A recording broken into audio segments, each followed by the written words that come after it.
హోటల్స్‌లో పూరీ కర్రీ తిన్నప్పుడు ఇంట్లో ఎందుకు ఆ టేస్ట్ రావడం లేదని ఎప్పుడైనా అనిపించిందా? అయితే ఈరోజు అదే హోటల్ స్టైల్‌లో పూరీ కర్రీని చాలా ఈజీగా, సూపర్ టేస్టీగా ఇంట్లో ఎలా చేసుకోవాలో చూపిస్తున్నాను. ఈ కర్రీకి పూరీ కాంబినేషన్ అంటే నిజంగా సూపర్. ఒకసారి ప్లేట్‌లో వేసుకుంటే ఇంకో పూరీ తినకుండా ఉండలేరు. టేస్ట్‌లో కానీ, క్రీమీనెస్‌లో కానీ అచ్చం హోటల్‌లో తిన్నట్లే చాలా చాలా టేస్టీగా వస్తుంది.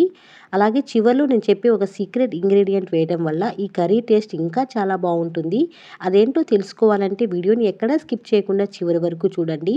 అలాగే ఈ కర్రీ పర్ఫెక్ట్‌గా రావడానికి చిన్న చిన్న టిప్స్ కూడా చెప్పాను. హాయ్ అండి. Welcome to Neelu's cooking world. ఈరోజు మనం హోటల్ స్టైల్‌లో పూరీ కర్రీని తయారు చేసుకుందాం. అయితే మరి లేట్ చేయకుండా రెసిపీ ప్రాసెస్‌లోకి వస్తే ముందుగా ఒక బౌల్ తీసుకొని ఇందులో ఒక పావు కిలో వరకు బంగాళదుంపల్ని శుభ్రంగా కడిగి తీసుకోవాలి. అలాగే ఒక క్యారెట్ తీసుకొని పైనున్న తొక్కని క్లీన్‌గా తీసేసి ఒకసారి శుభ్రంగా కడిగేసి ఇలా కొంచెం పెద్ద ముక్కలుగా కట్ చేసుకోవాలి. అదేవిధంగా బంగాళదుంపల్ని కూడా ఇలా సగానికి కట్ చేసుకోవాలి. ఇలా కట్ చేసుకున్నాం కదా, బంగాళదుంపలు, క్యారెట్‌ని కట్ చేసుకున్నాం కదా. ఇప్పుడు ఈ బంగాళదుంపలు మునిగేంత వరకు వాటర్ వేసుకొని ఒక పావు స్పూన్ వరకు ఉప్పు వేసుకొని చక్కగా వీటిని మెత్తగా ఉడికించుకోవాలి. మీరు కావాలంటే కుక్కర్‌లో వేసైనా ఒక 3 విజిల్స్ తెప్పించుకుంటే చక్కగా ఉడికిపోతాయి. ఈలోపు మనం దీంట్లో కావాల్సిన వెజిటబుల్స్ చూద్దాం. ఫస్ట్ అయితే ఒక 6, 7 పచ్చిమిర్చిని తీసుకొని శుభ్రంగా కడిగి ఇలా పక్కన పెట్టేసుకోవాలి. అలాగే ఒక మీడియం సైజులో ఉండే ఒక 4 ఉల్లిపాయలను కూడా చక్కగా ఇలా శుభ్రంగా కడిగేసి పక్కన పెట్టేసుకోవాలి. ముందుగా ఇలా ఉల్లిపాయలని సన్నగా పొడవుగా కట్ చేసుకోవాలి.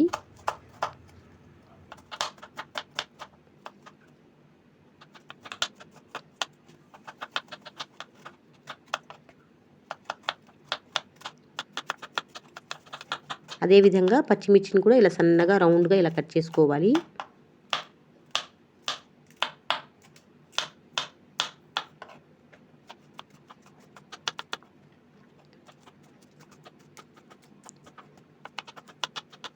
నెక్స్ట్ ఇప్పుడు ఒక ఇంచు వరకు అల్లాన్ని తీసుకొని శుభ్రంగా కడిగి పైనున్న చెక్కు మొత్తాన్ని తీసుకొని ఇలా వీలైనంత సన్నగా కట్ చేసుకోవాలి. చూడండి, అల్లం అనేది ఈ విధంగా సన్నగా కట్ చేసుకుంటే తినేటప్పుడు బాగుంటుంది. అల్లం ఫ్లేవర్ ఇష్టం లేని వాళ్ళు స్కిప్ చేసుకోవచ్చు. చక్కగా ఇలా ఉల్లిపాయలు సన్నగా పొడవుగా కట్ చేసుకున్నాం కదా. ఉల్లిపాయలు వచ్చేసి ఒక పావు కిలో వరకు ఉంటాయండి. పచ్చిమిర్చి కూడా మీ కారానికి తగినట్లు చూసి వేసుకోవాలి. ఇందులో సపరేట్గా కారం ఏమి వేయరండి. పచ్చిమిర్చితోనే కారం అనేది రావాలి. అలాగే కరివేపాకు, కొత్తిమీర, అల్లం ముక్కలు ఇలా అన్నీ రెడీ చేసుకున్నాం కదా. ఈలోపు బంగాళదుంపలు, క్యారెట్ కూడా ఇలా చక్కగా ఉడికిపోయి ఉంటాయి. వీటిని కూడా ఇలా కొంచెం పెద్ద ముక్కలుగా కట్ చేసుకొని రెడీ చేసుకోవాలి. ఇప్పుడు కర్రీ ప్రిపరేషన్ చూద్దాం. స్టవ్ పై ఒక బాండీ పెట్టుకొని ఒక టేబుల్ స్పూన్ వరకు ఆయిల్ వేసుకొని ఆయిల్ కొద్దిగా హీట్ అయిన తర్వాత కొద్దిగా ఆవాలు, జీలకర్ర, శనగపప్పు, మినపప్పు ఇవన్నీ పావు స్పూన్ చొప్పున వేసుకోవాలి. ఈ తాలింపును కొద్దిగా వేగేలాగా ఇలా వేయించుకోవాలి. చూడండి, చక్కగా ఇలా వేగింది కదా. ఈ కర్రీకి ఆయిల్ అనేది ఎక్కువగా అవసరం ఉండదండి. మనం పూరీలు డీప్ ఫ్రై చేసుకుంటాం కాబట్టి కర్రీ మాత్రం తక్కువ ఆయిల్తో చేసుకుంటే చాలా టేస్టీగా ఉంటుంది. ఇప్పుడు ఇందులోకి సన్నగా కట్ చేసి పెట్టుకున్న అల్లం ముక్కలు, పచ్చిమిర్చి, కరివేపాకు ఇవన్నీ వేసుకొని పచ్చిమిర్చి కొంచెం వేగేలాగా ఇలా వేయించుకోవాలి. నెక్స్ట్ ఇప్పుడు సన్నగా కట్ చేసి పెట్టుకున్న ఉల్లిపాయ ముక్కలు కూడా వేసుకోవాలి.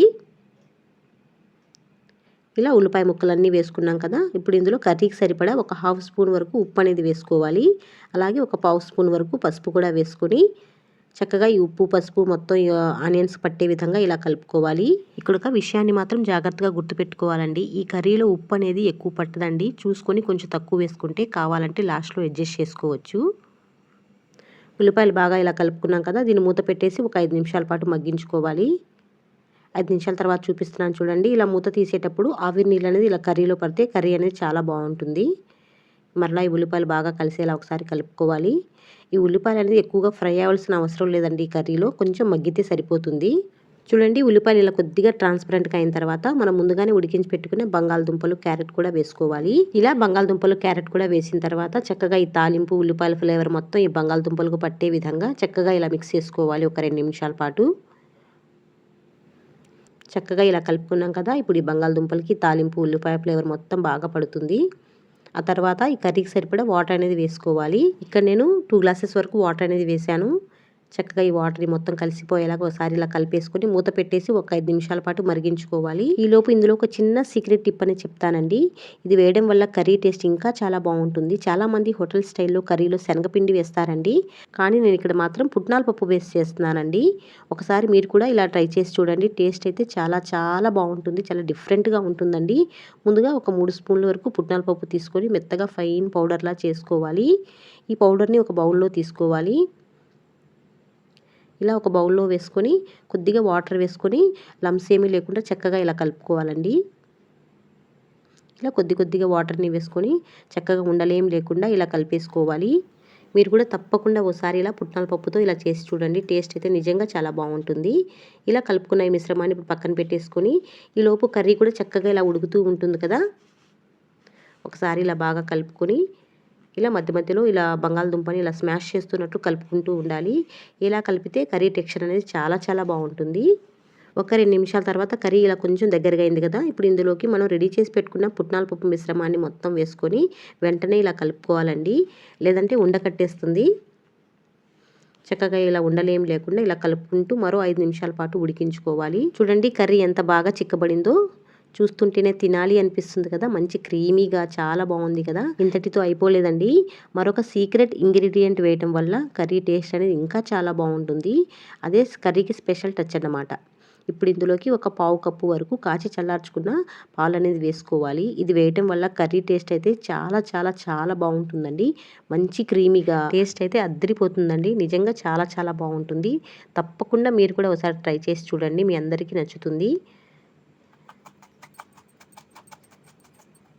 ఇప్పుడు ఇందులోకి చివరగా సన్నగా కట్ చేసి పెట్టుకున్న కొత్తిమీరను కూడా వేసి చక్కగా ఇదంతా కలిసేలా ఒకసారి ఇలా మిక్స్ చేసుకొని స్టవ్ ఆఫ్ చేసుకుంటే మన super tasty hotel style Puri curry అనేది రెడీ అయిపోతుందండి. చూడండి కర్రీ ఎంత క్రీమీగా ఎంత పర్ఫెక్ట్ కన్సిస్టెన్సీలో వచ్చిందో చూస్తుంటేనే తినాలి అనిపిస్తుంది కదా. ఈలోపు మనం వేడి పూరీలు కూడా రెడీ చేసుకుందాము. ఈ కర్రీతో పాటు ఈ పూరీలు తింటుంటే ఎంత బాగుంటుందో.